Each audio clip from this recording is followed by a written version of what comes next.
السلام علیکم ورحمۃ اللہ وبرکاتہ۔ آج ہمارے نکاح کورس کی دوسری قسط ہے۔ پیغمبر صلی اللہ تعالیٰ علیہ وآلہ وسلم کے فرمان عالی شان کا مفہوم ہے کہ اے نوجوانوں، تم میں سے جو نکاح کرنے کی استطاعت رکھتا ہے، طاقت رکھتا ہے، اسے چاہیے کہ نکاح کرے، کیونکہ یہ نکاح اجنبی عورتوں کی طرف نظر کرنے سے نکاح کو روکنے والا ہے اور شرمگاہ کی حفاظت کرنے والا ہے۔ پھر آگے فرمایا کہ تم میں سے جو نکاح کرنے کی طاقت نہیں رکھتا، اسے چاہیے کہ پھر روزے رکھے، کیونکہ روزے یہ شہوت کو ختم کرنے والے ہیں۔ ٹھیک ہے، بخاری شریف کی یہ حدیث پاک ہے۔ نکاح کیا ہوتا ہے؟ آسان الفاظ میں اس طرح سمجھیں کہ نکاح ایک ایسا عقد ہے جس کے ذریعے عورت سے نفع اٹھانا مرد کے لیے حلال ہو جاتا ہے۔ عورت مرد کے لیے حلال ہو جاتی ہے۔ ایسے عقد کو جس کے ذریعے عورت مرد کے لیے حلال ہو جائے اسے نکاح کہتے ہیں۔ نکاح کی شرائط سماعت فرمائیں۔ نکاح کی چند شرطیں ہیں۔ پہلی شرط یہ ہے کہ نکاح کرنے والے دولہا یا دلہن یہ عاقل ہوں، عقل مند ہوں۔ پاگل اپنا نکاح خود نہیں کر سکتے۔ دوسرا، یہ بالغ ہوں، نابالغ کا نکاح نہیں ہو سکتا۔ ٹھیک ہے، ہاں، نابالغ کے ورثاء، اس کے والد، اس کا بھائی، اس کا چاچو وغیرہ اگر نکاح کرتے ہیں تو پھر بھی منعقد ہو جائے گا۔ پھر اس کے مزید آگے صورتیں بنتی ہیں کہ پھر بچے جب بالغ ہوں گے تو ان اختیار ہوگا یا نہیں ہوگا، یہ مزید اس کی آگے صورتیں بنتی ہیں۔ بہرحال نکاح اس وقت منعقد ہو جائے گا۔ بھائی اتنا یاد رکھیں کہ اگر والد یا دادا نے نکاح کیا ہے اپنے بچوں کا، نابالغ بچوں کا، پھر وہ پکا ہی نافذ ہو جائے گا، پھر اولاد کو کوئی اختیار نہیں ہوگا۔ ٹھیک ہے، وہ نکاح پکا ہی نافذ ہوگا، چاہے بعد میں جب بڑے ہوں گے انہیں پسند ہو یا پسند نہ ہو۔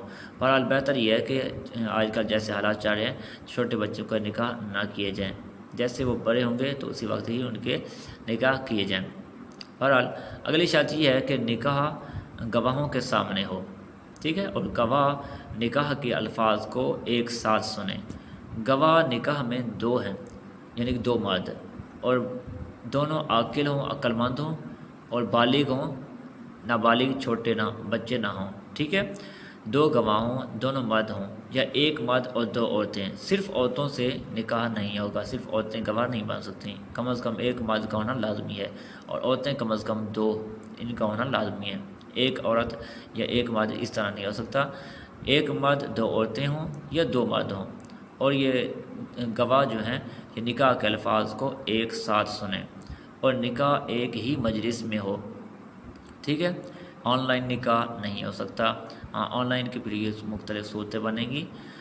بہرحال نکاح کا ایک مجلس میں ہونا، ایجاب و قبول کا ایک مجلس میں ہونا یہ لازمی ہے، چاہے حقیقی طور پر ایجاب و قبول ایک مجلس میں ہو یا حکمی طور پر۔